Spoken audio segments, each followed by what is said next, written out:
it to me, I would take it. Josh, what do you say about the shooting that took place in Jerusalem that killed 7 Israelis? Terrible. I just don't know why anyone would do that. What's going on? Is something going on over there in that region? Yeah, there's a lot of like indoctrination to hate, and there is encouragement of like those terrorists. You know what? My mistake. I didn't introduce Josh. I didn't introduce Josh properly. Hi, this is Josh. He goes by his PTR as Josh Sirota. Josh supports Hamas. Jewish name. That's a Jewish name. No, Sirota is not actually. Yeah, I understand that they support Hamas because Sirota is actually an Italian name. I think what he's trying to say, like in an undertone, is basically that there is some kind of justification for this terror attack in his mind. So obviously he supports this resistance. No resistance. And they're not. He says they're also not. Hold on, David. The web of lies is so deep that it's really hard for them. So this is two culprits who all they did was a terrorist attack. They didn't target any military outposts. They didn't retrieve any hard drives. They didn't take any soldiers captives. So this could be generalized because it's only two people as a terrorist attack. And no, I was not justifying. It's not just two people because if you understand, like for example, their weapons, you understand it's not weapon. They had infrastructure. They had network. The fact that it's two people and not one person actually even confirms even stronger that it's a network that is operating this. You don't know anything about this. You're just trying to legitimize it and say, oh, just two people. That is happening like all the time. We have like we stop basically every day. We stop a terror attack. Every time it's only one person. No, there is a problem. I'm sure there's a network behind it, but the weapons that they used were not very hard to make. They were made inside the West Bank or exactly, not by them. It requires, they didn't make it at home. It requires this network of manufacturing those guns. Yes. We're stealing them. I mean, Paolo, I think it's called. Yeah, I think it was inspired by Czechoslovakian weapon or something like that. But the weapons that they use are not hard to make, and I'm not even legitimizing it. So first you said justified, now legitimize. We're getting closer. I'm saying no. You said justified because anything happens that could. Why would they do this? There is like you would asking basically. Why would something like this happen? Is if there's a justification for something like this? No, not justification. That's the part where you're injecting. Okay, so my answer is correct. That there's indoctrination. That is why it is happening. I wouldn't say indoctrination. I would say a lot of it's anger. I would say a lot of it has to do with the fact that their people are getting blown into pieces and their babies are getting abandoned in incubators. I think this is a repercussion of that. Really, you're saying? Yeah, absolutely. It's always and Israel is not a repercussion. Israel is like always at fault, and the Palestinians are always repercussions. So they have to go and slaughter innocent Jews on the street because it makes a lot of difference. The fact is that this terror attack, like any other terror attack, just makes life shittier for the Palestinians. For you to then come and say that they're oppressed. They're oppressed for, not oppressed, they are being blocked for a reason. There is a checkpoints for a reason. There is a blockade for a reason. And you see the reason. You just don't see it as, you see it as a legitimate thing. So it's not a problem. For us, it is a problem. So you need to understand that we call the shots there and not your opinion and not your narrative, but facts on the ground. And facts on the ground that it is a terror attack. And it's not acceptable, but it is acceptable in some societies. Even people like you in the West are justifying it, finding reason instead of calling it out. So we have to do it alone, despite the fact that the opinion is against it. No, I'm saying it's a little bit of both of what you're saying. I'm saying that it's wrong, but it's also a repercussion of what's been going on. And then you say, well, we can go in circles back and forth about, well, this is why there's a blockade, and they did this because of blockade, but there's a blockade because it happened. And it goes all the way back, and this is how we start arguing about 48 or 18, like 19. No, we don't argue about 48. Because the Palestinian identity and ideology started like in the mid-60s, like this creation of this political ideology of Palestinians. No, I mean, no, if it there was didn't. no war in '67, where would be the Palestinians? You know what? Let me ask you this: if we had lost the war of '48, there would be Jordan and there would be Egypt. There would be no Palestinian. There That's would not be true. no Palestine. And Palestinians were created in 1967 when they said, okay, this part is Jordan, this part is not. You are Palestinians, you are Jordanian, you are Egyptian, and that's it. No, This is because how you created that. geographically, the landmass between the Jordan River and the sea has always been referred to as Palestine. Actually, no. It was always referred to as Syria. It was, like during the Ottoman Empire, they didn't know what Palestine is. This was called Syria, and when the British mandate took the mandate, they brought the name back Palestine, and it was including Transjordan, not just the land that we're on, also Jordan. Look at the map of the British mandate of Palestine. You will see that its entire map is including Jordan. And before that, it was South Syria. Wait, Yes. do you know what trans means, Josh? Trans? The overlap between the territories is for them to decide what the Arabs wanted to do. But I will say that the nationalist idea and identity of Palestine and Arabs in Palestine existed before the British mandate. They also wanted Arabs their own in state. Palestine, So I said much so, Palestinian allow me to identity finish. as a Allow me to Palestinian, not as Allow me to finish. they They were placed during the British mandate. They had their own flag. It's the same one they have now, but it had a cross and a crescent. They helped the British fight the It's the Arab Ottomans. League's flag. It's not their flag. It's the same flag as Jordan. It's the I flag tried of to most of the Arab Jordanian countries. remove the star. Yes, dude. Look at the Jordanian flag. It's This the same flag. thing with a star. Yeah, okay. You can't say the Kuwaiti flag is the same as the UAE flag just because they're similar and they use the same colors. The Palestinian flag. Yes, the Palestinian flag is exactly like the Jordanian flag. And I understand it wasn't the official flag, and neither was the Zionist one with the gold star. I'm saying that they had a sense of identity, so much so that they helped the British fight the Ottomans. Can you be more No, specific? the Arabs didn't have a sense of identity. Actually, they were insulted, if you would call the Palestinians, because they saw themselves as Arabs. And you will see by their last names also exactly where they're coming from. The Palestinians. What are you gonna do about it? Keep me from the room like a little girl? Little baby boy. Even for 2 years. Look at UNRWA's mandate. Oh, I don't care. Go ahead. I've been doing this 5 years. They ain't stopped me yet. I'm Palestinian. But you can see by their last names. The last names say exactly where they come from.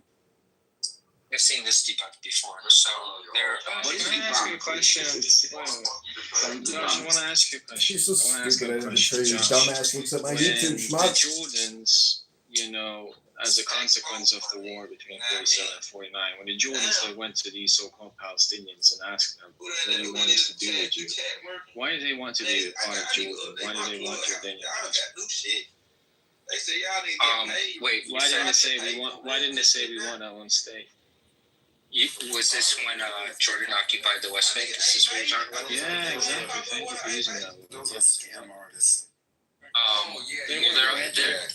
Their occupation wasn't violent. It was more like to protect the But wait, Palestinians that were do there. you think it was an occupation? Because the Palestinians, they don't say it was an occupation. It was more of a mandate.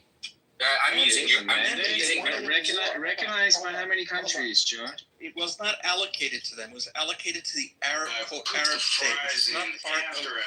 Jordan was created in 1946 unilaterally by the British. So the partition comes in 1947, and the land that goes that was west of the Jordan, that wasn't part of the Jewish state, was for quote an Arab state, not part of Jordan. Then the war breaks out. Jordan, under the command of a British lieutenant general, occupies that land. They win it in a war. Okay, so they won that. It's not like they said, oh, we want to be a part of Jordan. No, they won it in a war. So it becomes occupation.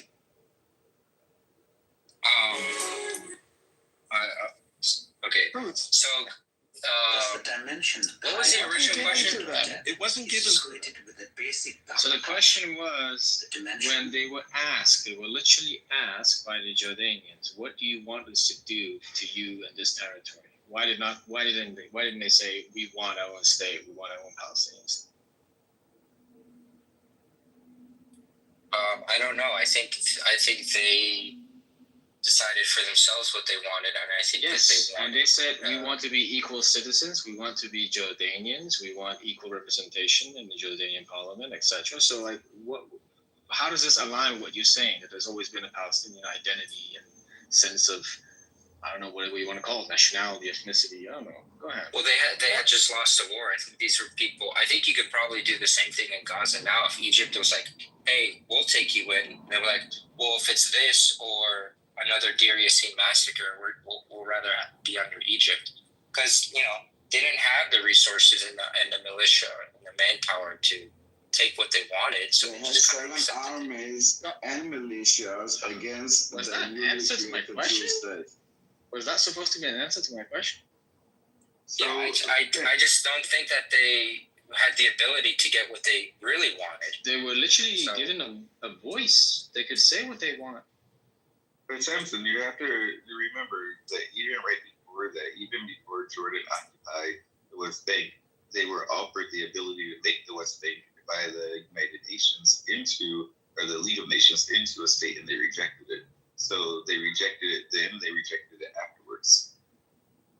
And the notion of a Palestinian people, click on the graph at the link attached above, and you will see that's, quote, that's a search through all books published by Google. It indexes, it's an Ngram viewer, so it indexes every book that they have from 1800 to 2022. And it's a search for, quote, in quotes, Palestinian people, meaning Palestinian and people have to be next to each other, not Palestinian people, but Palestinian people. And you'll see right after 1964 how that flies up. That's when that concept was invented by the Russians in 1964 with Yasser Arafat. It wasn't around before that. Take a look at that. I'm not sure. This is just a graph. It doesn't have any context to it. Context is every reference to, quote, Palestinian people in every book that's indexed by Google. Well, that doesn't mean anything. Just because I don't care if they, at this point, they're still not calling themselves Palestinian people. These people had an identity to this land. They're Arabs, even if they call themselves Arabs. These are the people that had lived there for centuries. So their identity was Palestinian before. Well, they had a flag. The land was called Palestine. Before, a long time ago, it was called Syria, Palestina. Josh, when you say they've lived there for centuries, the population boom looks like it was a fraction, both the Jews and the Arabs, in the 1900s from what it was in 1948. And it was a small population. There were small little villages and settlements, and there were Jewish communities as well as Arab communities that were the Falahadin. They worked the land for some landowner over in Turkey. There were not a lot of different families and cultures and civilizations and temples and churches and roads and cops, and there was no infrastructure. It was nothing. That's not true. Before 1900. I have a book. It has a lot of pictures of agriculture. Culture. Someone with the book? What's the book called? I have to see. It's like Palestine and something, but it was it's like leading up to it's like everything before 1948. That's post 1900. I'm talking about the period before 1900. Oh, well, before that, it was the Ottoman Empire for a long time. I think even a lot of it was occupied during the Crusades. That's a few hundred years earlier. Yeah. Oh, way before. I'm saying you have to realize that this region is just populating the remains of the ancient Jewish state. It's should we use it? Should we not use it? Should we let the Jews in? Shouldn't we? Which the Caliph did bring in a lot of Jews back in. Yeah, and the Jews entered into the age of nationalism where they no longer asked permission to live in their homeland. And also, a lot of them converted to Islam and Christianity. Yeah, that's probably true. Forcibly. Mahmoud Abbas, the head of the PA. Yeah, I don't like him. Yeah, his family was from Safad in English, Safad. In January 1st, 1837, there was an earthquake. The local Arab population blamed the Jews and forced them to convert, whatever you want. His family was part of that. Are you talking about the looting of Safad? What? The looting, known as the looting of Safad? No, that was something else entirely. This is an earthquake in 1837. I believe it was 1837. Oh, okay. Well, why are you guys causing earthquakes? Oh, now we cause the earthquakes. I'm kidding. Look, don't make those jokes, man. I'm calling you, Mormon. You're in for a trip. What I'm trying to say is not a question of like population swelling, which happened on both sides to tip the scales. I'm saying infrastructure development and really more like self-sufficiency, sovereignty, modern statehood. The Jews of Israel, together with foreign Jews that were not in Israel, decided that they were going to make their own Jewish decisions in their Jewish homeland. A perfectly reasonable choice most every nation state makes. What does that mean, a Jewish homeland? Like, are we talking about which borders? The ancient kingdom of Israel? Or the kingdom of Judea and Samaria? You're saying like ideally or just like practically what we can get? Yeah, like who drew up these lines? Ideally, you'd want, the full biblical messianic promise from the river to the sea. I think it's more. Wait one second. I think it's river to river. The lines are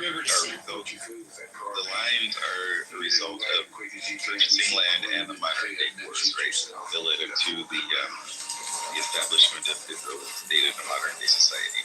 So there's no such thing as like somebody did draw up the lines randomly. The Jews purchased land. That was the original borders, and then it's borders that were subsequently called by the Arabs, and then this established what we have today. The 48 borders, 67 borders. And also, to the point, even when Jews were like living amongst other people in other lands, including the Ottoman Empire, people still wrote about them in distinct groups. I don't know if there are very many ideas of the Palestinians being a distinct group from other Arabs living in the Ottoman Empire. Well, of course it was. Why else would they fight the Muslims with the British? It wasn't just the Palestinians. There was a general Arab. You don't think that Arabs saw themselves different from the Turks? They did. They still do. Yeah, Arab versus Turks is different than Arabs. But that doesn't mean the Arabs saw each other as different from each other. Well, I would say that's a good thing, but that's why they all joined together in an Arab league. We're just saying that there was no Palestinian state that was trying to be preserved by the Arab compatriots of the Palestinians.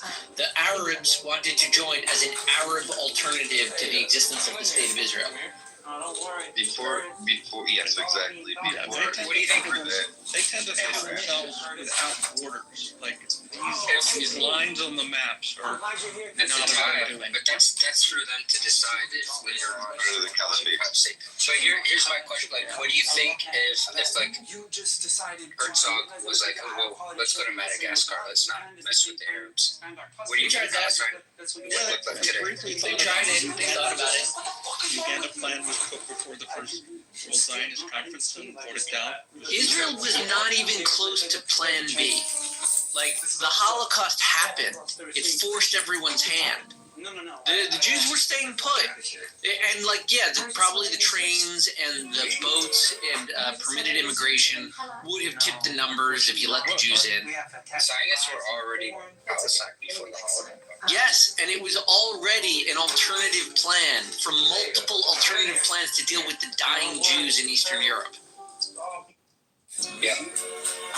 Zionism was the plan that survived the destruction from the Holocaust. I regret not working out my hairline before. Zionism was the plan. Well, Zionism was before the Holocaust. That's why I'm saying Zionism was the plan to deal with the Jews of Europe that survived the destruction of the Jews of Europe. Yeah, from the pogroms prior. Yes, from the earlier problems that the Jews of Europe were facing. But it wasn't just that, Mixed. You have to remember also that there were several forms of Sephardic Zionism. Yes. Already the Yemenites that were moving in. The religious community was consulted and they discussed. Like, Zionism is a movement and it comprised the entirety of the Jewish nation. Like, you can't just, like, place it as one thing. But I'm saying the starting impetus that drew the attention, that grew Zionism when Herzl wrote of it, it was because of the concern of the death of the Jews in Europe and like a tangible investment that the Jews could do to secure against it. And there were alternative proposals. There were Jewish communities in America.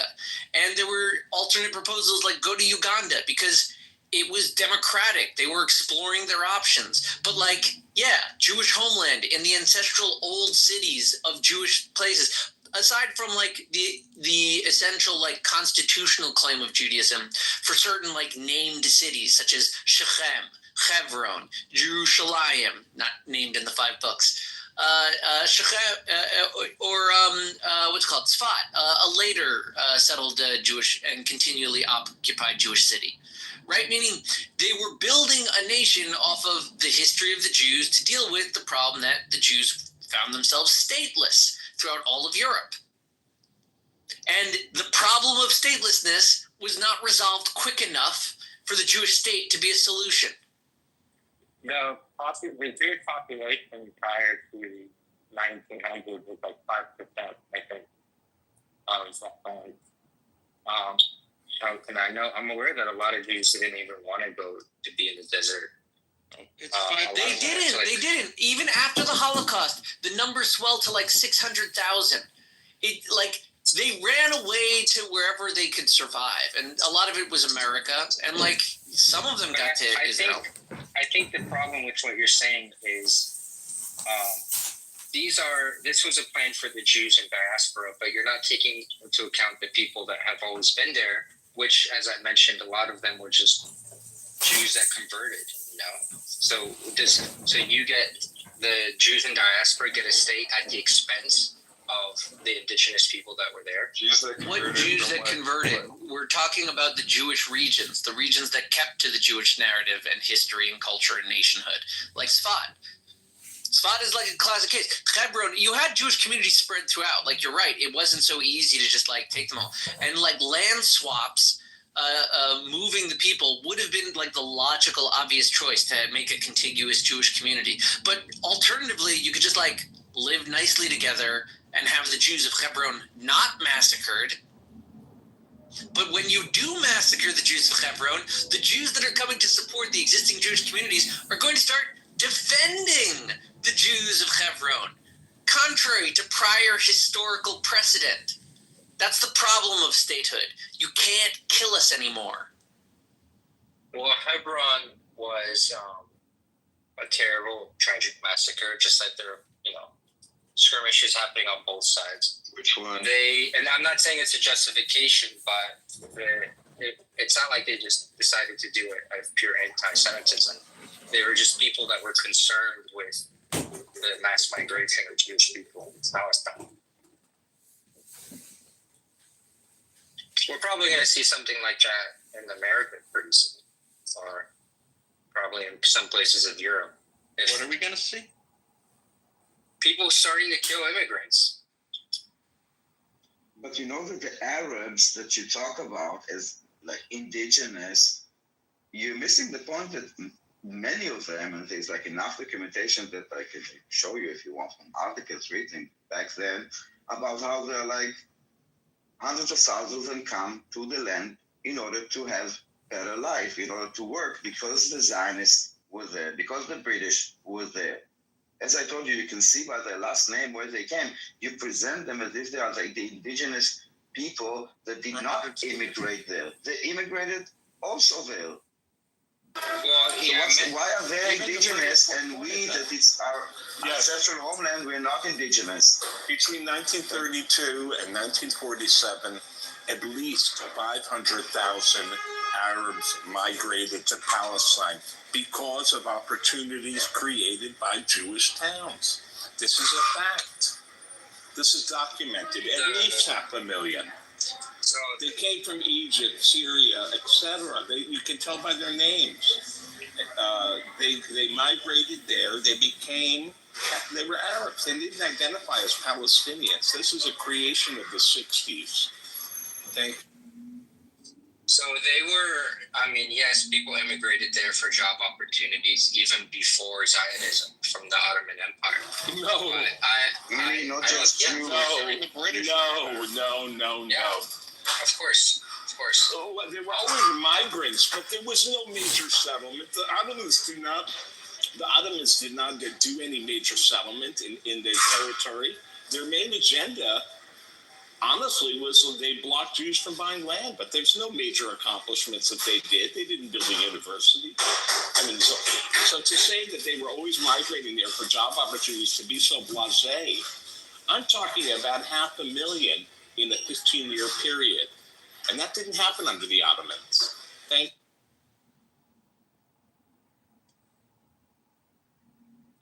No, it's not necessarily under the Ottomans. It's just people that migrated there. And you're right, there were no universities, but there were, religious schools, and there was infrastructure. It had a rich agriculture. You're just blowing off his main point. It really feels like you're missing it. His main point is that there was tremendous migration under Jewish rule, and that's what we're talking about today. Not what the Ottomans, not the religious schools.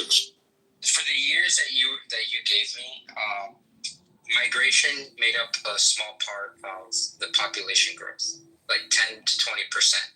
And I read about this. I don't know where you're getting 500,000 from. The population of Palestine itself, in the year of like 1910, it was like 650,000, I think. Okay, I'll repeat. Most of the I didn't say anything about 1910. 1910 is post-Zionism. And in 1932 to 1947, 500,000 Arabs migrated there. I'll try and find the link for it, but we don't have to go back to 1910. Focus on the exact years that I took. No, I was just throwing out a year to give you what the population was. Right, I know, but that's not relevant to this point. But I guess you're not connecting the dots here. I'm saying that the migration, even in the time frame that you were giving me, migration made up a small part. Like that, certainly not a majority. You quoted the population from 1910 and picked up 600,000, and I told you that a number that's 90% of that, or 95% of that, migrated in a 15-year period. And you're saying what? That I'm not connecting it? Hold on, I gotta check. Randy, how you doing? Hey, dudes.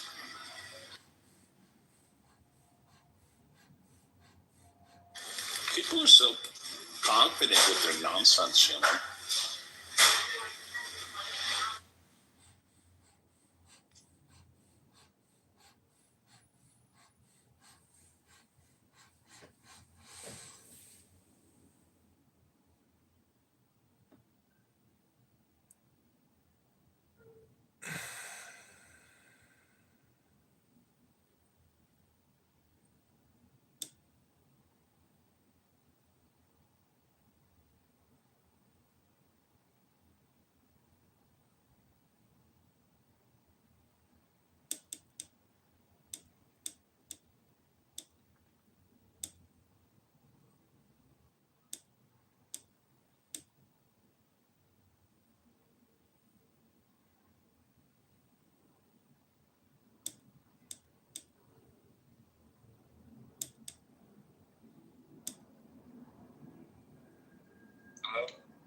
Hello?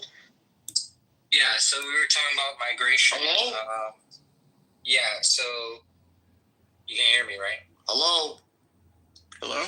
Hello. Can you? Hello? Hello. Hello, is there anybody? Hello. Hello, it's me. Is it you? Start with hello. Right, Randy?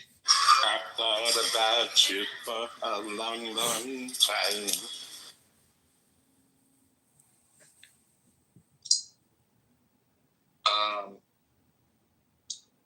look up this same because I looked this up the other day actually in terms of the immigration into Palestine. What are we trying to do, man? What exactly are you trying to do? What's your thesis, Josh? What do you like? Where is this all going? You know what? I'm not going to let Josh take this room into the angle he wants to go to. I want to talk about what's going on today. No. Yeah, even he doesn't quite know the angle. But Harry wanted to talk about, this is also Harry's room. I want to talk about what's going on today. It's a dark day. You guys always want to go back 85 years. Let's talk about today. Today's a very dark day. A terrorist attack happened in Jerusalem. Let's talk about that. Sounds good. It's got to be immediately denounced by all leaders. There can be no tolerance. This is the tragedy of October 7th, is that the head of the UN, instead of immediately denouncing it, said, oh, it didn't happen, it didn't start yesterday. There has to be a clear consensus. The terror, I mean, imagine if the Pope stood up and said that terror is wrong. I don't know, I'm a dreamer, but I feel that if everybody denounced it, these people would be ostracized. Instead, they're tolerated. No, I think you're onto something. I think the more and more people that realize and speak up about that this is wrong and what's going on, instead of shitbirds like fucking Josh to come here and say, well, I wonder why it happened, being condescending, a little passive-aggressive bitch. Why did a terrorist attack happen today, Josh? Enlighten us.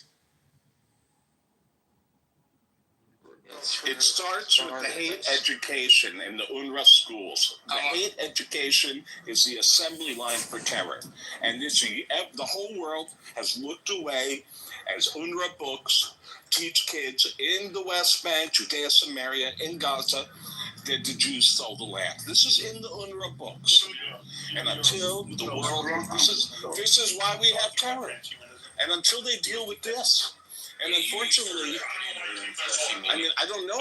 I mean, the only way, I guess Israel has to censor the books. I don't know what the other solution is. But this is the assembly line to terror. Think. Part of the agenda. Macron published a tweet saying France strongly condemns the terrorist attack that has just occurred in East Jerusalem. This is not a big room. It didn't happen in East Jerusalem. It happened in Northwest Jerusalem. And I think that by him calling it East Jerusalem, first of all, it happened in Jerusalem.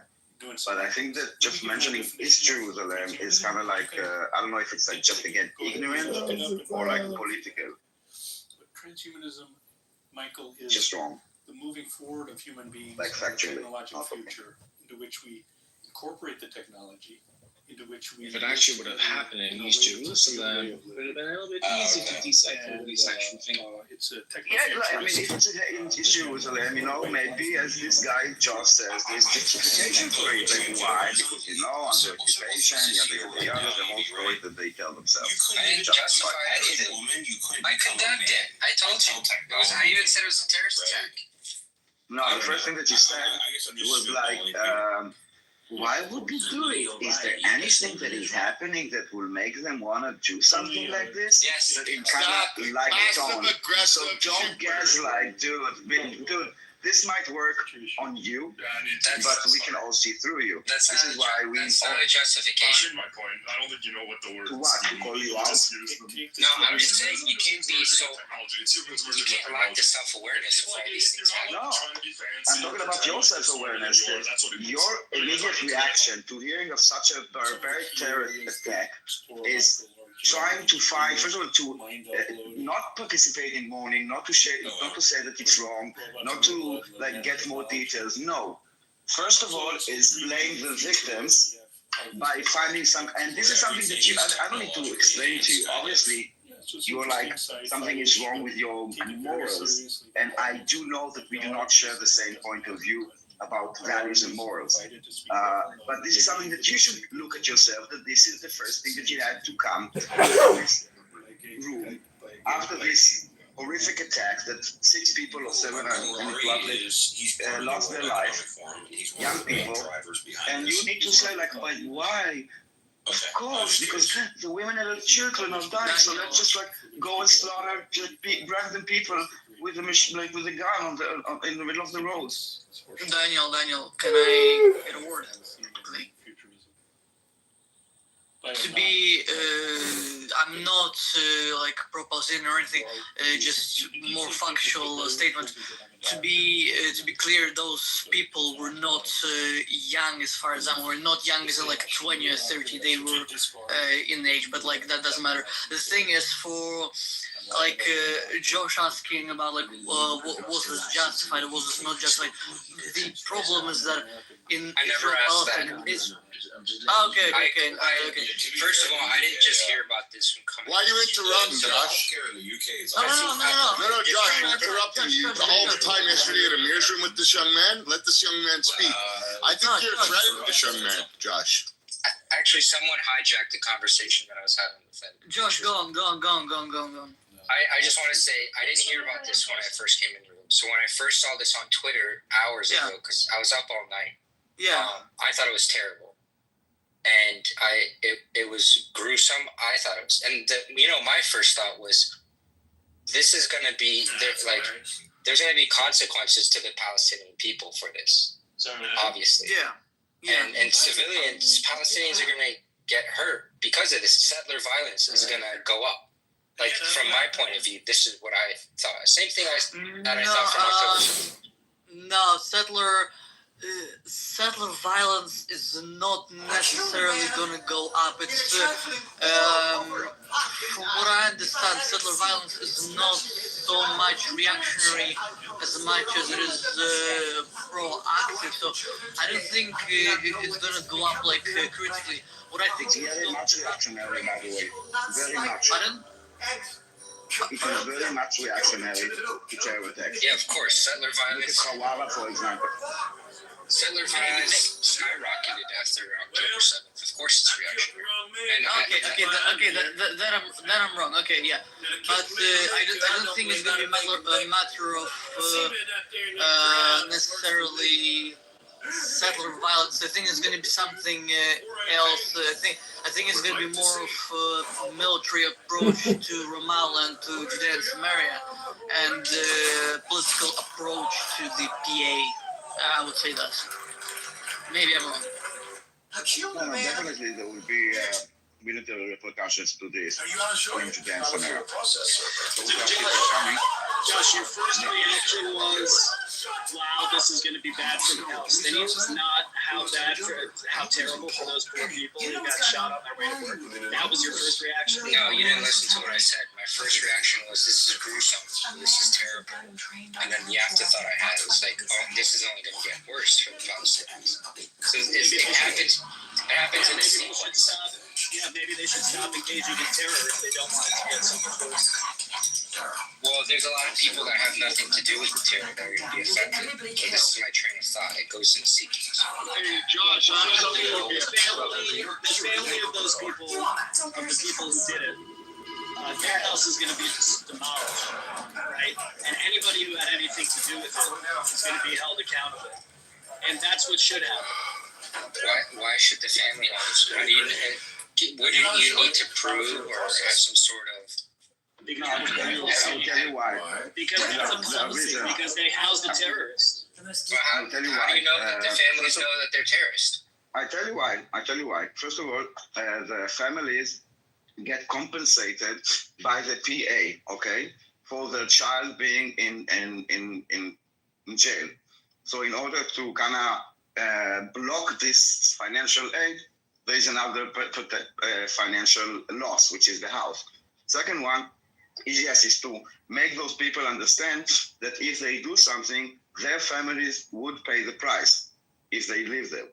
If not, you need to move out. Why wouldn't and third, one second. And one, maybe this is a bit half off topic, but there was this Palestinian terrorist that came on 7th of October and he's called his parents. Remember this? Mom, Dad, I killed 10 Jews with my own hands. I have the blood on the hands. Mom, and the parents are like so excited, like you can hear the mom and the dad, they're passing the phone. Oh, great, like my son. Oh, we're so proud. How beautiful, how beautiful. I killed 10 people with my own hand, 10 Jews, not people, 10 Jews. You need to understand that there is a problem here of indoctrination. You living in the West cannot project, and I get it, you project how society is in any place. And you think, like, okay, everybody is the same. No, it's not the same. It's not the same, and you need to, in order to change it, people like you should acknowledge it, because otherwise you're not helping them, because this is not helping them, kind of adding to their delusion. The fact is that they need help. They need to get rid of their leaders, be re-indoctrinated back to society. That everything that they're teaching them is wrong, and Daniel, try to have a civilized society. I think more importantly, it's scary as fuck that this guy lives in Western civilization with this ideology. This is scary. I hope you never have kids, Josh. And then I want you to read my PTR, and I'll read it out loud. I think this goes to you. Is there something wrong with the war you ordered? Have you tried releasing the hostages and surrendering? Then that won't happen. You won't be able to say this is going to be horrible for them. This is crazy that you live in a Western country with this ideology. It's actually, you should be exposed. You should be reported. Wait, hold on. Josh, can I ask? What is that some kind of threat? I should be exposed and reported? What is that? That's not a threat. No, it's a promise that I wish that that's what happens to you. Josh, just so I understand, what is your ideology? What is your position? I'm pro-Palestinian. I'm pro-Palestinian resistance. I think that you're pro-Palestinian. No, he's pro-Hamas. He said. Wait, hold on. Josh, you're pro-Palestinian in what sense? In what sense? I believe that they deserve a state. I believe that they should have individual rights. Do Jews deserve a state and individual rights? Bro, hold on. Khaled, hold on. You believe that Palestinians deserve a state? Yes. They have Jordan. No, you get all the water from property. What about all the Palestinians that were there before Zionism was even a thing? Okay, what about the Jews, the Mizrahi Jews who were out of Arab countries? Do they deserve? Can they go back as well? That was a terrible thing to happen. They should be able to go back, and there should be oversight, like international oversight, peacekeepers for these types of things. Or George, I don't know if. Yeah, I'm sorry. Protect them. No, hold on. Wait, hold on. Dan, who will protect them when they go back to Iraq? When they go back to Syria, who will protect them? Why would they go back? Listen, I'm not gonna play the devil's advocate. I'm just trying to understand Josh's position. I'm trying to have a discussion with it. Josh's position is he supports terrorism. Okay, hold on. Josh, you know how many Palestinian Arabs were expelled during, or like left Mondays Palestine during Nakba? 750,000 roughly. Yeah, something like that. Their essentially refugee crisis has increased to like it's in the millions. Like I'm not sure, but it's in the millions. Do you think all of them should be able to go back to the to West Bank, Gaza, and Israel proper? Like, we already agreed to your. Are you asking me realistically or ideologically? You can answer whichever way you want. I'll probably. Yeah, but you can answer whichever way. Dan, 1 second, just before you answer, Josh.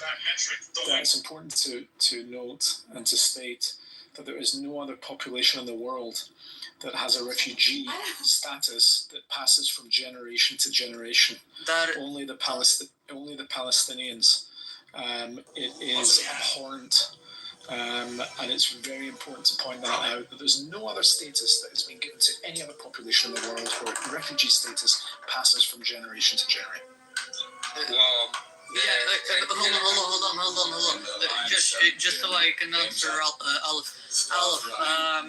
Legally speaking, like formally, yes, that is true. However, if you speak informally, technically, Jews could be considered a permanent refugee where that's not the point, Dan.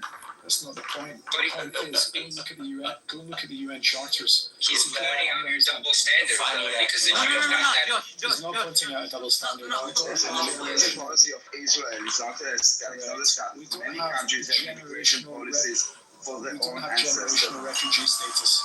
That's what I'm trying to say. The Palestinians. No, I understand, Josh. I'm not pointing out the double standard. I'm just saying that what I'm saying is that if if international law was properly applied to Jewish people, then they would be considered permanent refugees, where we would be able to go back to the land of Israel. However, it is not.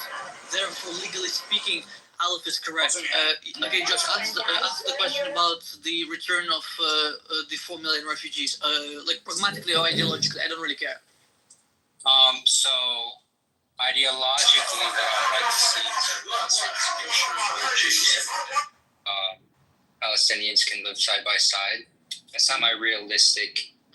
And I think it would be fair to say to change that refugee status. So if you're Palestinian but you can't trace back to where your family lived before they were, sent off to be refugees, reverse exodus, then you probably shouldn't go back. But also, I think you guys have to get rid of Aliyah, because I don't see how this. The diaspora. Because hold on, the thing with Aliyah is that first of all, Israel is in law declared a Jewish state, therefore it is kind of a thing.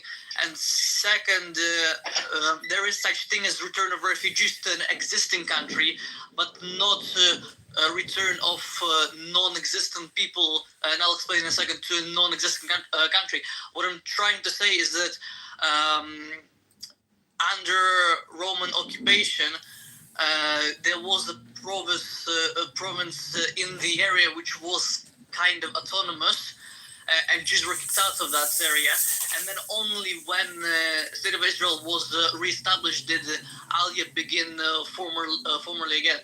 Palestinian Arabs, they were kicked out of not an Arab country, at least not de jure, and hence they will not be able to exactly return in that pragmatic sense, so to speak. But in terms of the one-state solution, just out of curiosity, do you think Palestinian Arabs from Gaza, Judea, Samaria, and Israelis, especially those from right wing and center, essentially those who do not see one-state solution as a future, do you think those two will get along or not? So realistically speaking, I think the best thing to do would probably be like a two-state solution type thing. And if they can keep peace for like 2 decades and get a good grade for keeping peace, they can eventually, with the new generations that come, and as these extremists on both sides get, the grade got off. Yeah. I think that a one-state solution would be possible. And just for the record, you mentioned the existence of a Jewish state. I don't believe in a Jewish state. I don't think that a state could exist. What do you mean? It should be a state for many ethnic states like Japan. Hold on. I want to hear what Josh. Go on. Sorry, Daniel, I'm interrupting you. I'm so sorry. Josh, go on. Yeah, I just don't like. 2 things I want to say, because in response to Daniel as well. But the reason I don't believe that they should be a Jewish state is because that implies the idea that Jews have say again. That Jews have superiority. Yeah. Because why does it have to be a Jewish state? Why can't it just be a state with Jews? Because it has to be okay. Do you know what de facto means? Like a de facto government, de facto means on the ground. De jure means in law or in words. So in law, so de facto and de jure, Israel is a Jewish state because it has a majority population Jewish, and because it is listed so in the law. Arab states are de facto. What? I think that's the problem for both sides. Now, Josh, you have similar concerns with the existence of the Spanish state, the American state, the English state, the German state, the French state, and the Russian state, I take it? This is why I wanted to respond to Daniel. It's like if I wanted to go back to Spain. Hold on. Were you calling me? Okay. Sorry.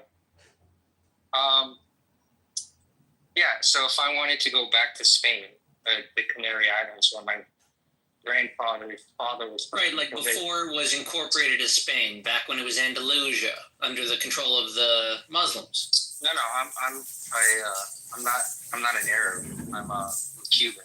That's fine. I'm saying if we were to wind back the clock and undo the merger of Spain from the multiple kingdoms that pushed out the Muslim kingdom. So, just we don't even have to go back. Well, I think it's probably a better example, because the way I see this, like this Jewish state thing, it's like if my wife, who's Tunisian, if Tunisia was like, we want to take back our Carthaginian empire, we're going to expand all the way down to Tripoli, and we're going to take Sicily. There's a problem. Right, There's a problem. No, let them make their claim. Go on. Okay, I'm sorry. So you go on. They're taking over Carthage. Go on. Yeah, like old Carthage. I just don't think that would be okay. There's like a century. Why not? Can I say wait?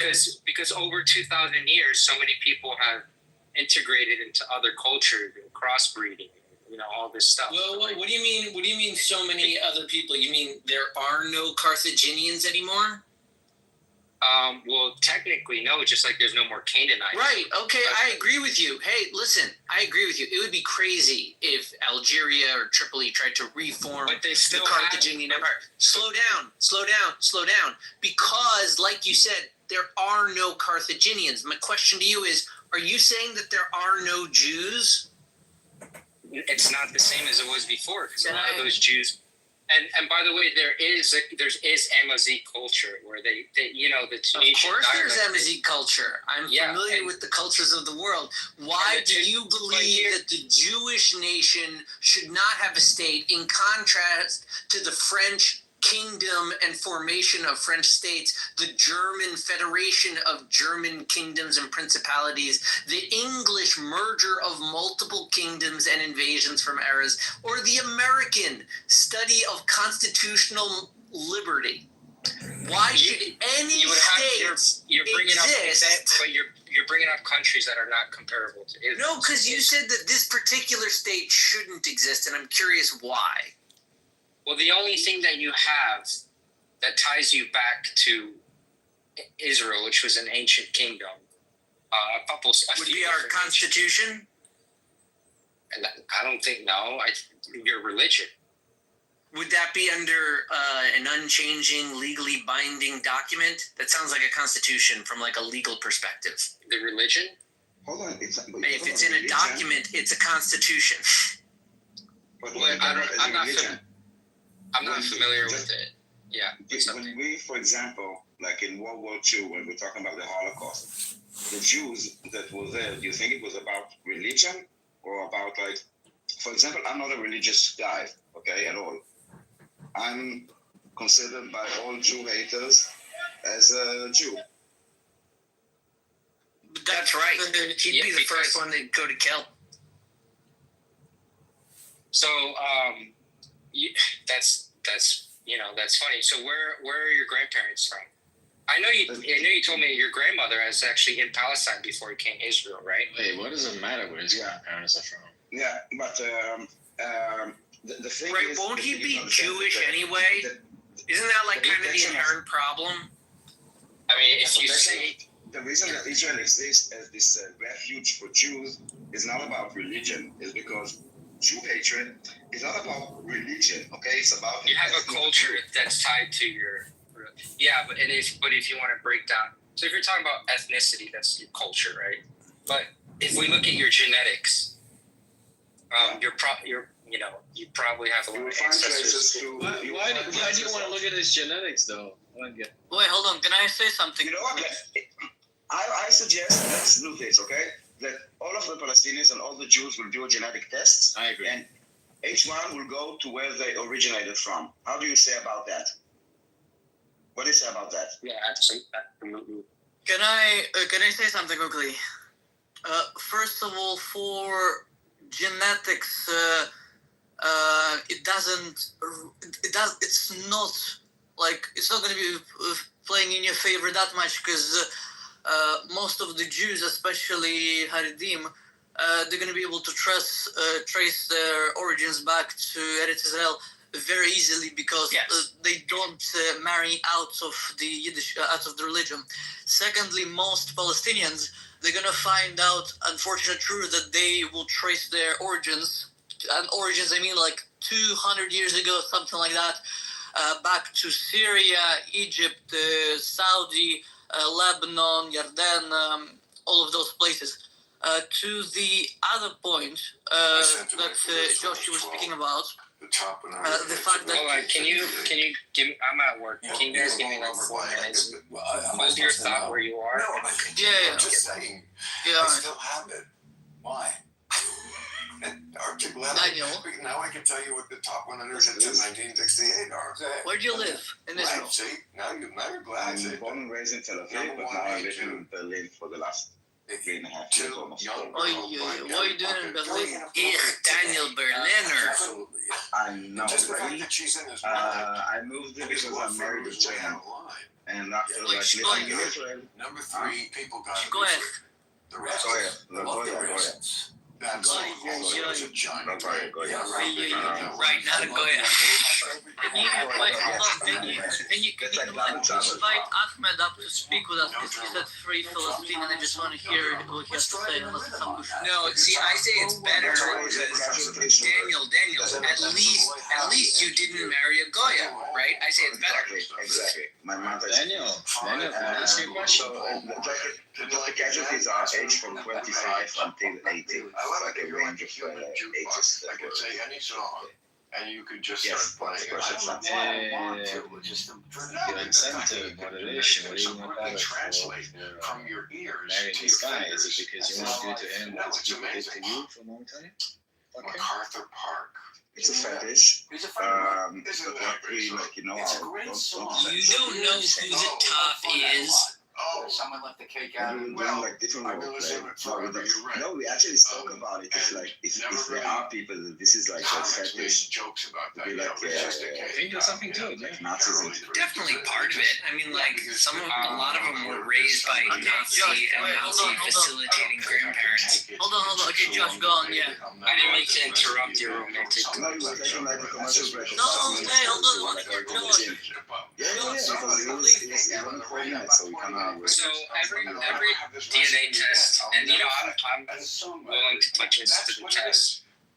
Every time a Palestinian, and I always ask Palestinians if they have a DNA test. I get about half of them do. I've seen nowhere less of 75% Levantine. You know where it's at? Because you did. Levantine includes Lebanon. You know where Levantine that's is? what I was gonna say. Levant, it's a very it's more than just Israel. It's going to be south. It's going to be south of Syria. It's going to be south of Lebanon. It's going to be Jordan. Yeah, sure, it's going to be but Sinai. So obviously, these people don't call themselves Palestinians for no reason. They had family that has lived there for. No, they call themselves Palestinians because they try to fake a nationality. Anti-Zionist. I wanted Josh. The other point you were talking about Tunisians basically taking taking back something of other nations or something. Carthage. Yeah, Tripoli, Sicily. Yeah. Do you know why that is not a good analogy? Are you going to say because the Carthaginians are extinct? But they technically are. No. That's not what I'm going to say. What I'm going to say is that because essentially there was never an independent state, province, or anything like that in Palestine. Even under caliphate, there was no separate state or province. The maximum that was there was Arab Jerusalem, and later on it was building of Ramallah. But that was about it. So when early Zionists came in, they did not take over, and they did not take over an existing country. That was not the case, and there was nothing. They were just taking over a bunch of land from Ottoman Empire, and that's it. Yeah, but they're okay. So when Hey John, how are you? First, I just want to answer your question. You asked me what's my ideal first date. Kicked out like all the Byzantine leaders. They left the local farmers alone. So it's not like this land was completely cleansed and there was no one there and it was just Arabs from the Arabian Peninsula. Oh, good. They got rid of all the police. I'm sure the property value skyrocketed. Oh, it did. The first caliphate set up the first social welfare system. Because that doesn't sound like the property values are doing well. I don't know what this is pertaining to, but I mean, it was a holy site for Muslims for a long time. What obviously they're not. Yeah, holy sites don't need upkeep. No, Jerusalem was never holy to Arabs. Of course it was. No, hold on. Jerusalem was never holy to Arabs in any sense of way. They actually tried to, originally Muslims and Arabs, they tried to essentially make a split from Judaism and Christianity, and so they declared Mecca and then Mecca and Medina as like the important sites, and then only later when they conquered Jerusalem and they realized like the power that they could do essentially by adjoining to the Abrahamic, to Judaism, Christianity, not so much of a fan, but anyway, there's ancient cemeteries there. From some of the first leaders of the caliphate. Islam has no connection to Jerusalem. Hold on. I want to know, do you support the IRGC? As like an ideal government for Iran, or as far as their resistance? Do you support the IRGC? Do you support the strategically? Did you say as far as their resistance? Whose resistance in Iran? I strategically support the IRGC. Why do you support the IRGC, Josh? Just so you know, we're going off to a way different topic. No, this is part of the topic. Why do you support the IRGC? Because they're fighting Israel and they're bombing Israel's airports. So he supports anything that has to do with the destruction of Israel. Let that be noted. And this is why you should be supported. That's tied to the liberation of Palestine. I'm trying to understand which airport. Military. I don't know. The Yemen it's not a military airport. It's, Iran. The Negev. Wait, Josh, if I understand you correctly, you support. Yeah, they did. They arrested an American journalist because he reported on it. Yeah, they did. Okay, show us the proof. You support all military actions taken against the state of Israel, is what you're saying. Yeah, absolutely. Yeah. Okay, Josh, can I ask you? Wait, hold on. Can I ask Josh? Can I ask you this question? You talked about one-state solution, how Arabs and Jews would live together, or like a two-state solution where Arabs and Jews would live together, and yet you condone Arabs, not even Persians, Arabs, Muslims attacking a Jewish state from like 2,000 miles or something. I don't know the distance. If somebody.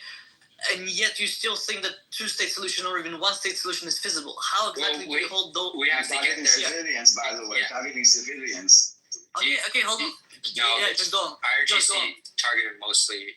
Mostly. I can show you one picture of a friend's house that I was physically there with my feet on the ground. I can show you pictures. Second of all, the Weizmann Institution for Cancer is not a military place. It's where we bring innovation to the world in terms of cancer research. All the people that got killed from those rockets were all civilians, by the way. Yeah, we know who died. We see the videos where. Yeah, of course, accidents happen. They're shooting ballistic missiles. A whole block of apartment buildings is not military targets, by the way. Josh, can you answer the question that I had, please? If you didn't have CIA headquarters embedded in CIA headquarters. Hurry. Headquarters. Oh my God, this guy's retarded. They really want Mossad headquarters is. Where did they just put Mossad on the top of the building and say this is where the Mossad building is? No, but you hit them. How would Iran know where the Mossad? You can say these same things. How would Iran know where the Mossad buildings are at? But the people who live in Israel don't even know where the Mossad buildings are. The IRGC knew. How? By the way, there is a. How would the IRGC know? Wait, hold on. There's a very recent How would the IRGC know? Oh, wait, I know. Hurry. They have intelligence? How? Hurry. No, I know how IRGC knows. No, hold on, Dan. Hold on. It's okay. Take a breath. It's okay. Hold on. How would they know? How would they know? What intelligence do they have? Surveillance. I don't know. Surveillance? What kind of surveillance do they have? Drones. Hezbollah was able to fly Do you drones. think they're flying drones over Israeli airspace? Well, Hezbollah was. Hezbollah was? Hezbollah wasn't doing shit. Hezbollah posted videos. Hezbollah posted videos. That was in the north. Yeah, but that's just so you. That's not where the IRGC rockets were hitting. Well, IRGC hit the Haifa gas port. Okay, and that's a military. Installation. Of course. Where do you think that? Oh yeah, of course.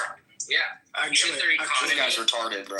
You hit the economy, and it did a lot of damage. It's good. This guy's retarded. Hurry.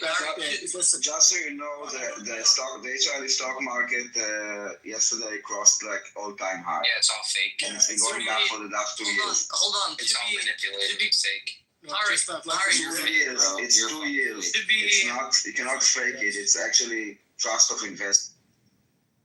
To be very clear, oil refining. Dan. Sorry. Just let me add something here as well. First of all, Daniel is 100% correct. The Israeli economy is not crashed or tanked at all. In fact, the opposite. The Israeli economy is actually on a rebound that hasn't been seen for years. The amount of business that Israel is doing, in fact, it's really, really funny because a lot of the business that Israel is doing actually just now are with countries that are saying they want to ban Israel and they want to, sanction Israel. But meantime, they're buying arms from Israel at a rate that has never been seen in the country. Billions and billions of dollars worth of business has been done since the start of this war, incredibly. And according to this is factual as well, the stock exchanges that Daniel has just said is at an all-time high. The shekel has reached an all-time high against all major currencies. The day 2 of the war against Iran, day 2, missiles are being fired at Israel and the shekel is skyrocketing. Why? Because Israel is actually a good place to invest money. NVIDIA has invested an absolute fortune in Israel. They're building a plant to build chips in Israel, creating, thousands and thousands of jobs in the country. Other investments coming into the country as well. Israeli high-tech is firing in all cylinders as well. Recently, a company was sold for, I don't know how many billions. So to say that the economy has crashed and tanked is nonsense. And I never said the economy. I said hitting the gas. That missile that landed that you talk about in Haifa on the gas facilities or whatever, it hit a small pipe. It caused. You cut out there. Yeah, I thought it was Iran and the IRGC that you support is this. Israel hit IRGC military targets all around Iran, including nuclear facilities that were being developed to create a nuclear bomb that threatened Israel's existence. Iran fired blind missiles into civilian areas in Tel Aviv and other areas as well. So you support. Can I quickly say something? You support. Hold on, Dan. Let him finish. Josh, you support terror. You support the IRGC, which is a terror organization that threatens not only Israel, but threatens the Western world. And actually, one question that I've got for you, Josh, why your obsession with the state of Israel and Jews? He's Cuban. He's not even Muslim. Even from the Middle East. I am a Muslim. No, you're not. He's married to a Tunisian woman. He reverted to Islam a few years ago. And I tried to tell Josh a few nights ago that you're so out of your element. You don't know what you're talking about. He said he went to North Africa to study Arab culture. And I was like, dude, you're a Cuban American. That's it. You don't know you don't know. Aleph. Tunisia's not the Middle East, Josh, by the way. I know, but they have their Arabic culture. Yeah, because they came and conquered the land. I wanted a little bit of both. I wanted a little bit of Arab culture. I wanted to go to ancient Carthage and I wanted something on the Mediterranean. That's not Arab culture in Tunisia, by the way. That's North African. They have a lot of Arab culture. No, they don't. Yeah, they do. No, they don't. It's not Arab at all. What do they speak? We're not telling. They speak a language that they got conquered by called Arabic. Yeah. Yeah, and what are the foods they eat? It's not the original language in Tunisia.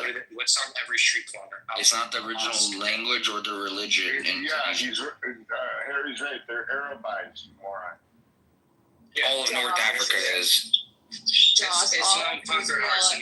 Josh, all of Israel is covered in Arabic writing as well, and half the country speaks Arabic. I mean, half the stage people on here speak Arabic. Are they all Arabs as well? Just about 2 million of them. Wait a second. If you go to the West Bank and Gaza, Josh, my grandparents spoke you Arabic. might get more Arabic. My grandparents spoke Arabic. Are they Arab? It's not contingent on what they speak. Of course, Jews and other. Well, that's what you just said. You said what language do they speak? Yeah, what language do they speak? You went there because that was one of the examples. I went off to list like 5 of them. And then you just pointed out that that's not a good example. So why would you? And to be fair to your point, I didn't until I traveled to Tunisia. I didn't realize how much of their own culture they had. Yeah, because you're an idiot. I don't get why. No, because all I knew about that place is that it was on the Mediterranean. They make really good couscous, and it's ancient Carthage. But I before going there, I had no idea. Tunisian Jews speak Arabic? And you know how many of them speak Arabic? Does that make them Arab? They still live on. They're Arabized. Oh, they're Arabized. Okay, and Tunisia is not. True. That all the Jews are on the island of Turbo. Josh, can I ask a question? I'm gonna ask you There's Jewish culture in Tunisia as well. They have some of the old synagogues. As a Middle Eastern Jew, I'm gonna let you know now. It's very offensive when you call Jews from the Middle East Arabs, and I'm assuming it's probably the same for Armenians, for Amazigh people. They're Arabized. I mean, Mizrahi Jews are Arabized. Gosh. Josh, let me ask you this, and it's going to be very provocative. I want you to answer honestly, all right? All right, back to Danny. You talked about two-state solution, providing guarantees for Israel or Israel and Palestine. Now, this is going to be a very provocative question, so I don't want anybody to answer it except Josh. And when he answers it, I just want to have 1 second. What do you think caused October the 7th? In your opinion? So going by what Hamas has said themselves, I think one of the main catalysts would be the Abraham Accords. Say again? The Abraham Accords is one of the main things, I think. Abraham Accords. So when Israel started making peace with Arab countries, that forced Palestinians to basically attack it. So when there's hold on, that's a really nice way of putting it. Is that not what you just said? GCC countries signed a deal with Israel without including a Palestinian state in those negotiations. They turned their backs. Turned their backs on the people of Palestine. Yes. Okay, two questions. Israel has no interest in a Palestinian state. I think, given the Bibi government, we can pretty much acknowledge that. I don't know how controversial that is, at least not for me. Why would Palestinians blame Israelis? Why would they blame? They can blame Arabs. They can attack Egypt, which is to the south of them.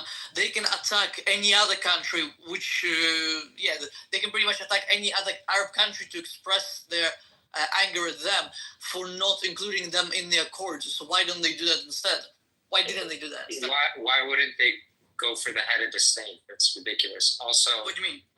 They're already in like Israel Palestine, so why wouldn't they attack the people that have been occupying them and killing them through all these I'm sure if they could, they would probably take out a few Egyptian politicians as well. They did. I think you remember Sadat. I think you do. Yeah, they've done this in Kuwait. They've done it in Jordan. Of course, they get angry and lash out at other people who normalize relations with Israel. But they did October 7th because for obvious reasons. Is it So obvious? hold on. Just one more What question. is obvious? But I just don't understand. Is it so obvious that you need to rape and kill people? What's obvious? Who was raped? Who was raped? Yeah, can you give me a name? You're a rape denialist too. Can you give me a Josh, okay, different question. You can't go by name. Hold on. You can't go. I need to Dan shut up for a second. Any forensic evidence? Yeah, Josh, actually, I'm going to get you to talk to a friend of mine. She's a psychologist. She's been working with the survivors of October 7th, and maybe she can relay some stories about what happened. If you're on here later tonight, I'm going to bring her on especially to come talk to you. She's been working on the ground since October 7th, in and out of Israel, working with survivors, both men, women, and children. Fortunately, a lot of people have committed suicide as well since October 7th. You, since you're a rape denialist, no, I'm not. I believe women. I just need a woman to believe. What I'm gonna do for you, Josh, I have plenty news for you, bro.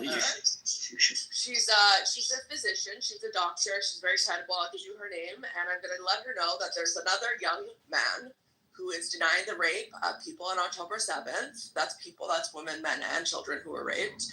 And I'm gonna ask her to come on here and spend 20 minutes. You can look up her physician, her number. You can look up the union, you can look her up, and you can talk to her one-on-one, and she'll tell you the stories about the survivors and people who would be raped. She can tell you about the little girl whose bowels were eviscerated because she was raped so hard that her bowels actually came out of her vagina, and how they had to patch it back in. She was about 4 or 5 years old. This happened to a little girl. So next time you ask about what rape, I'm going to message her right now for you, actually. Hold up. Shawnee Luke was one of them, actually, and through forensic they found out that her body was she was gang raped. Yeah. So that's one name, and I have plenty others if you want. There was a 14-year. There's no what? Wait, hold on. There's no what? That never happened, Shawnee Luke. That did. Josh, there's autopsy evidence to show it. What are you fucking talking about? There was a 14-year-old girl with 17 fucking semen samples on her body. That was also a lie. That was also a lie. Kelly, you guys are just bringing up rape atrocity stories that never happened. You need it to be a lie. I know exactly. Yeah, Josh. Yes. Just let me say something, please. You're digging yourself a huge hole here that you're not going to be able to get out of. You sound like a spokesperson for Hamas. You sound like the dirty, filthy terrorists that committed these crimes and actually filmed themselves with their own GoPro cameras filming those rapes and those disgusting. There's no rape that was filmed. Sam and I watched it. Yeah. Do you want to hang on, Josh? I unfortunately had the unpleasant experience of watching a 47-minute movie that was compiled and put together by all the GoPro cameras that were used by these Hamas Nukhba terrorists that came over on October 7th. You are talking through a hole in your ass. You do not know what went on. You did not see it. And actually, you know what? You believe in the United Nations. They actually produced a report on this as well. There is very credible evidence. No, I'm sorry. You're again. You are just digging yourself a hole here. You are denying that October 7th. You're probably denying that October 7th happened. You will probably say next that you will probably hang on, Dan. Don't interrupt me. You will probably also say as well that Israel used the Hannibal directive and killed their own people. There you go. This is the next thing. You sound retarded. Retarded. No, it's not confirmed by anyone. Yeah, there's 13 confirmed by Israel themselves. It's confirmed. There's video of a tank shooting into a kibbutz. There's testimonies. It's confirmed by your delusional belief of a terror organization that you think were justified in carrying out attacks on October 7th. I am not going to discuss anything further with you because you're a disgusting human being who is nothing but a terror. Yali, can you by the way, Tunisian women are the ugliest women in North Africa. Everybody knows that. That's why she married you, and you didn't marry an American girl. Sorry, but that's everyone knows my wife is Italian. She's hairy. I can guarantee you she looks like a farmer and she's hairy. My Instagram is in my bio. You can have it. Well, I can go. Gally, you know the report they released. There's a reason why. Dan, shut up 1 second, please, my brother. There's a reason why that Tunisian women are clickless, and your women don't even have clickless in North I Africa. checked. I That's missed why you, nobody man. even goes to them. Where have you been? They're like, don't You come stupid here and tell me, fuck. Don't tell me. I love you. You come here, you be like, yeah, like you're North African women are like. I know you. You're my friend. We're friends. We were. That's the reason. No, we're not friends, Josh. Yeah, we We're not are. friends. Yeah, we are. And the reason. No, don't force me to be a friend like you Hamas terrorists, rapists, We're friends. and everything like We that. have I hope if they after flatten, I hope they flatten the fuck out of like what you say your wife is from what, Tunisia? Tunis? That's right. It's another terrorist state. No wonder why. Like you're such a high school lover. The flotilla actually stopped in Tunisia yesterday. We picked up 20 more ships. Is that I the hope the AI open arrested.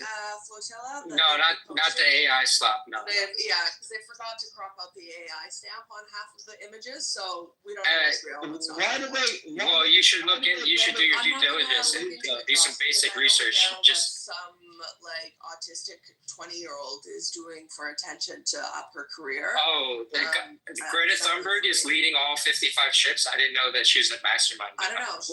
I thought it was. I was under the impression it was grassroots. Go on a summer vacation and cruise around on a yacht also. Grassroots? Come on, Like man. other things to do.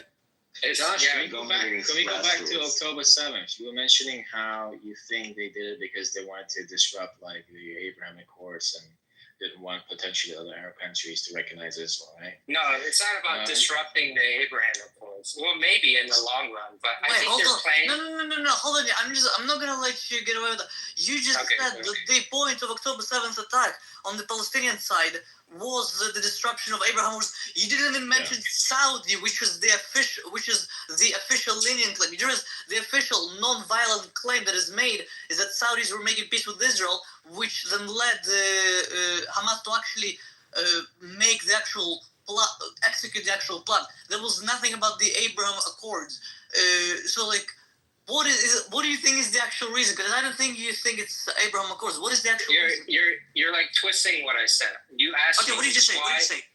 You asked me why do I think October 7th happened, right? Yes. And I said based on what Hamas leaders have said, one of the main reasons was because of the Abraham Accords. God, you're such a fucking idiot. It's insane. Okay. Allow me to ask what I intended on asking. Josh, with that logic, okay, this is what you just stated.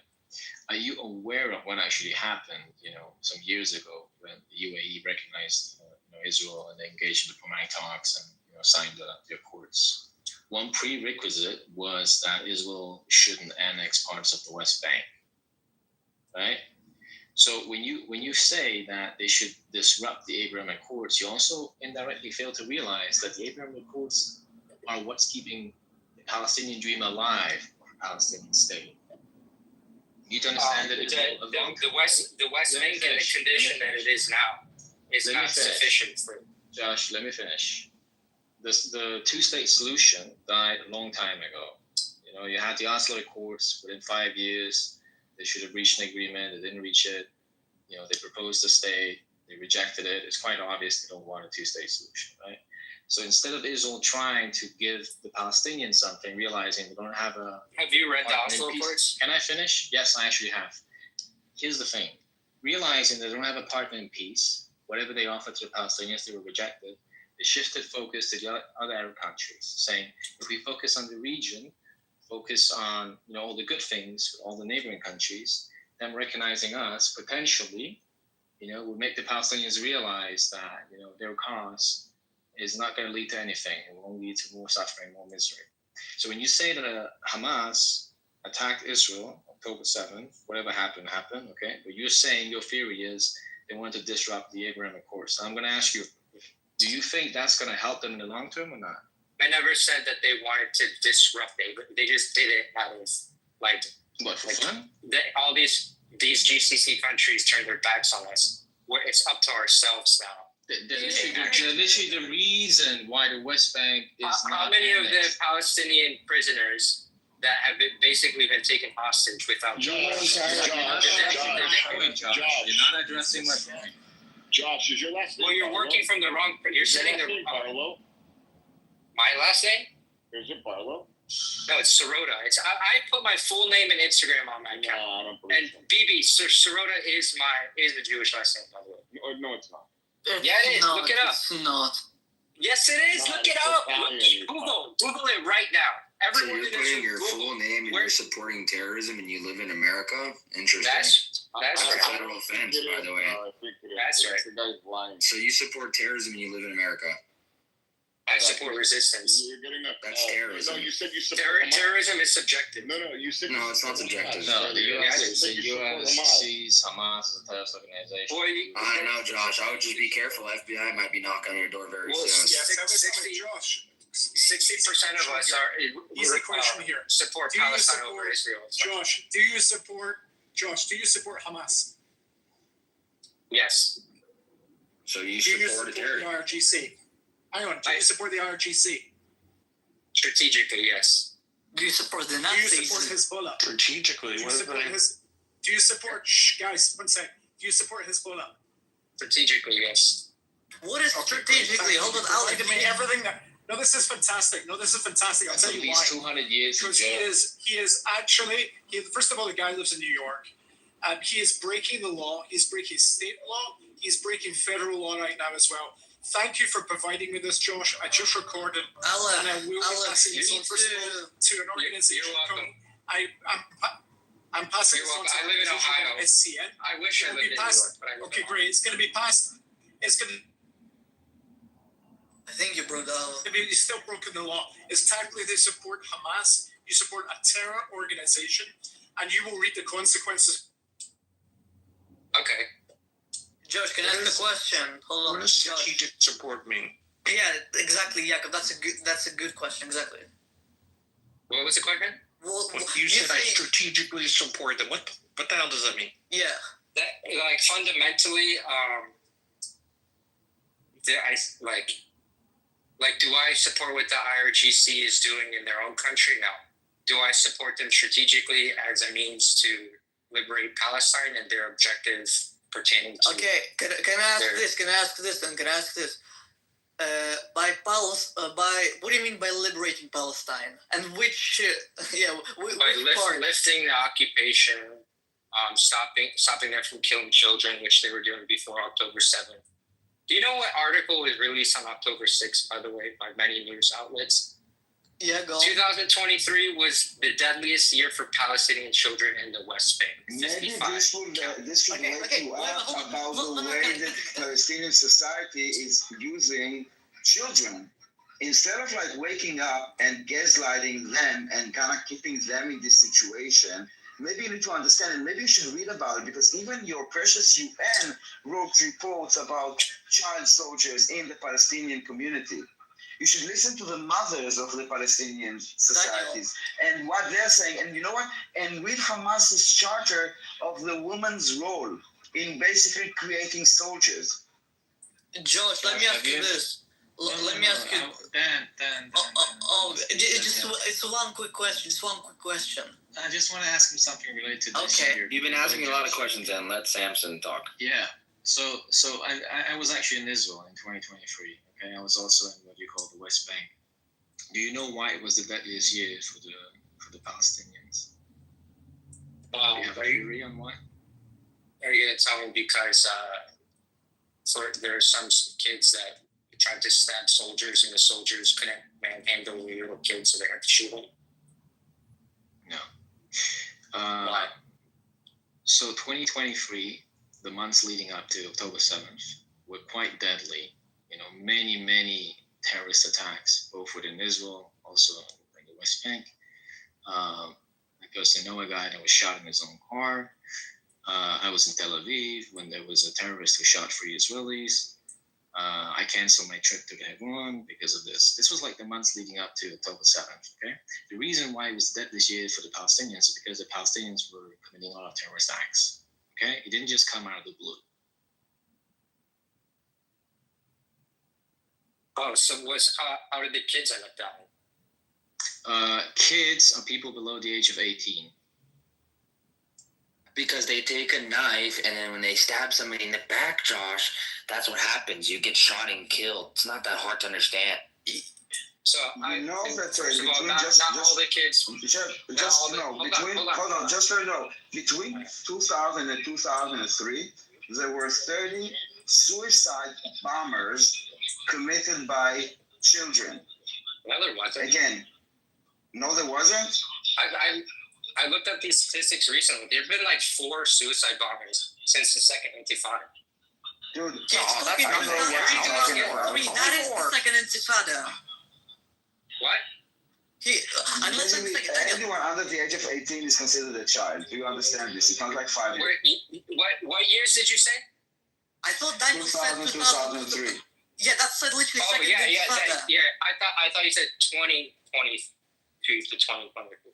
Yeah, that was the second Intifada. Yeah. But that was a long time ago, and they've turned away from that actually. No, I'm talking about the children part. I'm talking about the use of children. By your definition of anyone under the age of 18. I was talking about the year 2023 leading up to October. But you need to understand the society that is using children. And the definition of a child, just for your information, is anyone under 18. That's a different topic. Like, it's important that you use a word. You cannot imagine, like, why you ask why are children dying? You went back 20 years from the article that I brought. No, I'm talking about right now. Right now, when you say a child, you mean anyone under the age of 18. Right now, there haven't been, in the year 2023, unless if there was like one, there haven't been any suicide bombings. I'm very sorry. I need to interrupt very quickly. The point was not about the suicide bombers. My headphones are going to. The point was about the children. Dude. My headphones are going to die, so I think let Dan ask his last question. You're not asking. He's going to run away. No. He's running away. I'll come back. I just need to put my AirPods back into the charge. Daniel, you're doing a good thing, but you're not asking the right question. Josh, you said that the reason for October 7th attack was the negotiations between Arab countries and Israel. So one of the reasons. So what is the point of them citing that there was so many? What was the point of citing that there were so many children casualties? The main objective. I mean, all these things are catalysts for October 7th. But Hamas's main objective was to, similar to like in 2011. Remember, they took like one soldier and they were able to trade him for like over 1,000 Palestinians, including Yahya Sinwar. I think that was their objective this time, is to take hostages, do a deal, which they offered on October 9th. They're like, you can have all the civilians, we'll keep all the military. You guys can bomb us, but there can't be any ground invasion. Like, that was a proposal. That is, of course, not acceptable. Wait, let me ask you this. I would have accepted that deal if I were like, I don't see why you wouldn't have hostages there. And they're not soldiers. No. They call any man a soldier, and they call any person that was like military service a soldier. No. They have one soldier right now. Okay, Matan Angles. Out of the 28, is one soldier. Okay, Matan Angles that was taken from his tank. That's it. What are you talking about? And even if there was such an offer, of course we will not leave our hostages back there. Actually, it was also a hostage. And by the way, they are not prisoners of war, because if you want to use a definition that will exonerate those terrorist organizations, then if they are prisoners of war, first of all, there's a definition which they do not apply to, but then they have rights. They didn't even get a visit from the fucking Red Cross. What are you talking about calling them prisoners of war? They're hostages. And we saw exactly how they're treating them and how they're looking. So stop defending terrorism. You're a sick person. I'm listening to you, how you're calmly justifying terrorism, and you just align with anyone that will attack Jewish civilians. It's something really sick. And society has been plagued by sick people like you before, and it's not our first rodeo. But this time we have a country to defend ourselves against people like you that basically are happy when Jews die, that align themselves with anyone that would just target civilians and kill us, and then you try to come here with the moral high ground of women and children. Come on, dude. We see right through you. Nice tension. I would say you sound very hypocritical. So on I'm just happy that you're living in North America and you're about to be arrested shortly for the crimes you said in this room today. I think you're retarded because it's not against the law to say. It's not against the law to say. You would have. No, I don't. I'm not company now. You're right. They're just going to investigate into your whole life and see if you ever supported Hamas financially, and if you did, if you sent any kind of money to them at all, or any kind of terrorist organization, that's a federal offense, and you will go to federal prison for that. How do I send money to Hamas? Don't worry. There's ways people do it, and I'm sure you've sent or donated money to some kind of organization that says that they support the Palestinians, and then if there's further investigation into it, they'll see that it's actually money going straight to Hamas. Yeah, but then you can't prove that I. Oh, yeah, they can prove it very easily. Wait, Josh, you said about You're supporting fucked. Palestinian cause, right? No, he said he supports Hamas in this room earlier today. It's the same. The Palestinian cause is the destruction of Israel, and Hamas is just a name. I mean, Hamas is just a name, guys. I mean, it's PIJ, it's Hamas, it's PFLP. I mean, look, even at the PLO logo, that logo, all of them is the entire land of Israel. The Palestinian cause is the destruction of Israel. So there's a big difference between someone that says that they are pro-Palestine and pro-Palestinians. If you can't have the Palestinian, it's either or. You cannot have both. Hamas's 2017 revised charter. It was not a revised. No, I know exactly where it's going because all the pro-Palestinians let me do this. Okay? The pro-Palestinians cannot read. They let others do the thinking for them. If he had actually read the 2017, whitewashed, I don't know how you call it, Western-ready version, you would see that they would accept the 67 border, asterisks, while keeping the armed struggle against the entire land of Israel that they see as occupied. They just want to advance their forces. They don't want to accept a two-state solution. So go read and don't let others do the thinking for you. Josh, first of all, Daniel is right. They did use that chart, that bullshit document as a stepping stone. They clearly said that. But also, that was not a revised charter. That was merely a comment made by senior official. That was not even like a revised charter. That was just some document or. They literally didn't mean it as revised charter. They just meant it as a strategic tool. But second, just out of curiosity, you can say that. It is what it is. Well, yeah, it is what it is. But it says that they will continue their struggle against the entire land of Israel. That they see the entire land as occupied, and this is the struggle to get all the Zionists, which is just like they did, find and replace all the Jews that they had in the 1888 charter to the 2017, whatever it is, version, just replace Jews with Zionists. But basically, go read. It's not that long. Actually, it's a fascinating document. Don't let others tell you what's there. Out of curiosity, Josh, you support Palestinian. I've read it before. Wait, hold on. You support the Palestinian cause, whatever it stands for. I don't really care. Do you support what happened on October 7th? Of course he supports it. He says it's a resistance. That's what he said. Josh, do you support it? He said it already before. Okay. Josh, do you think October 7th has gotten Palestinians closer or further away from their goal? Actually closer, but I don't know if it was worth it. Well, more and more people are more sympathetic to Palestine than they are to Israel. So Palestinian cause is Can I look? Yeah, sorry, go on. Yeah, go on. Okay, so they have a representative seat at the UN. What's happening is they're winning the hybrid warfare. I don't know if it's worth what they're losing in the kinetic warfare because a lot of people have died. However, oh shit! This guy's a retard. My God. Yeah, they're winning the warfare online. That's more important than getting Gaza leveled to the ground. That's more important. More countries. These people use the Palestinians as a pawn, a political pawn, and that's all. He doesn't give a shit about the Palestinians. Harry, just let. No. First of all, don't tell me to let him finish. This is my room. I can say whatever the fuck I want.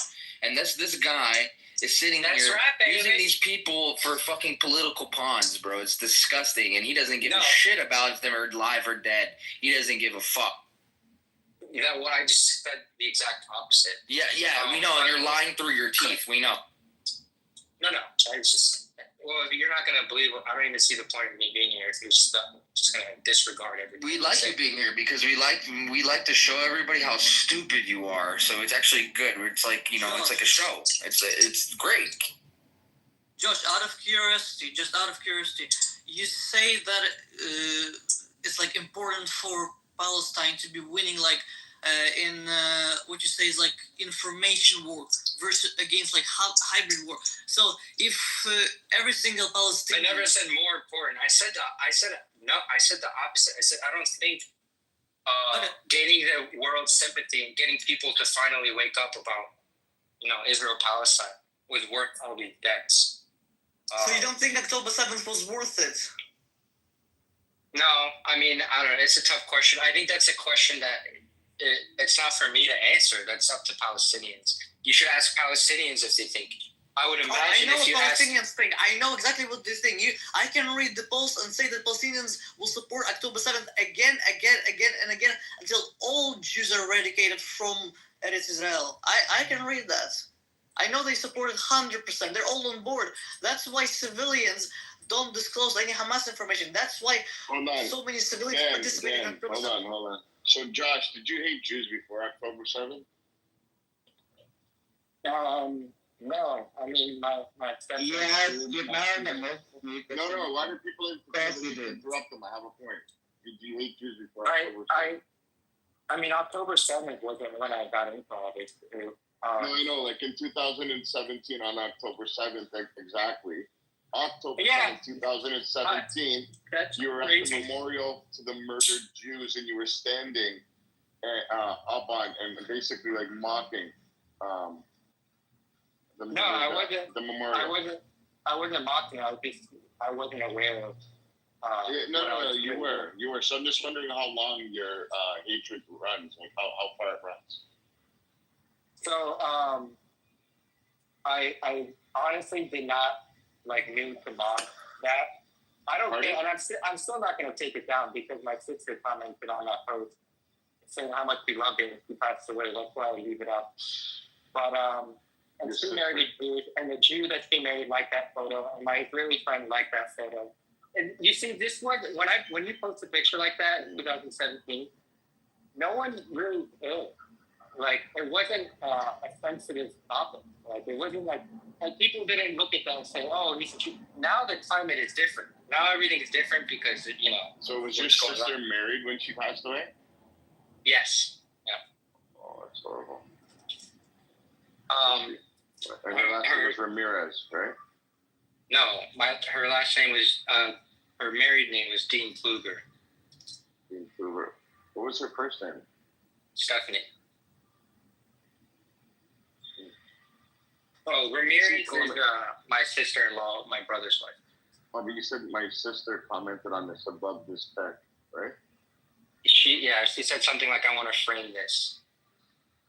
Josh, why did you change your picture from yesterday? What did I have yesterday? Your Instagram PFP. So her before married name was... No, my Instagram PFP is always the same. So your you mean, yeah. I changed to Kluger. Okay, no, fair enough. Sirota. So you changed your last name from Dean to Sirota? No. Dean Kluger is because her husband's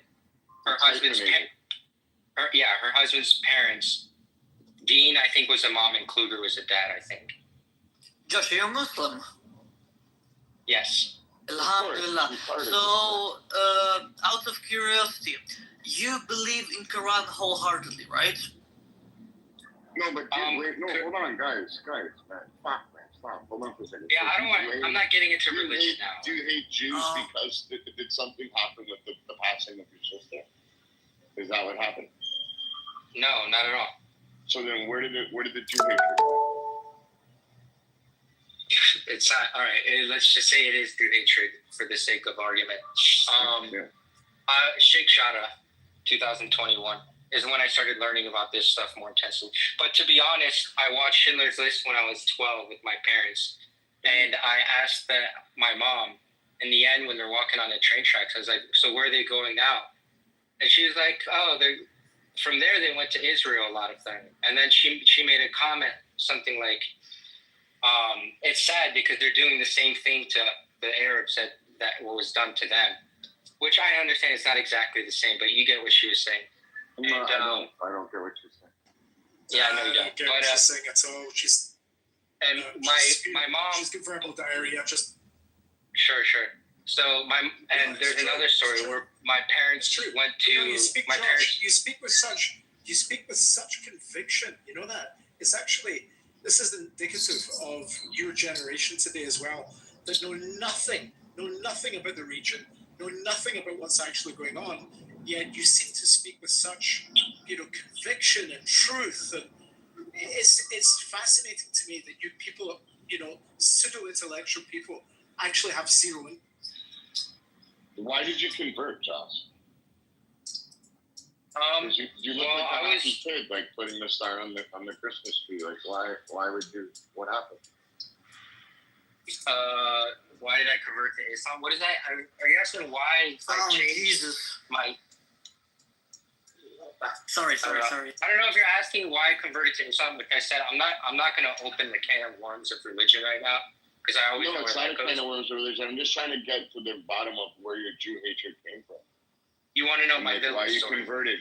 Is it like you converted and then started hating Jews, or did you hate Jews and then that's why you converted? Like I'm trying to put like the whole picture together. I just find it's very obscure to me that somebody would talk the way you do and openly admit that they support Hamas, that they support Hezbollah, that they support the IRGC.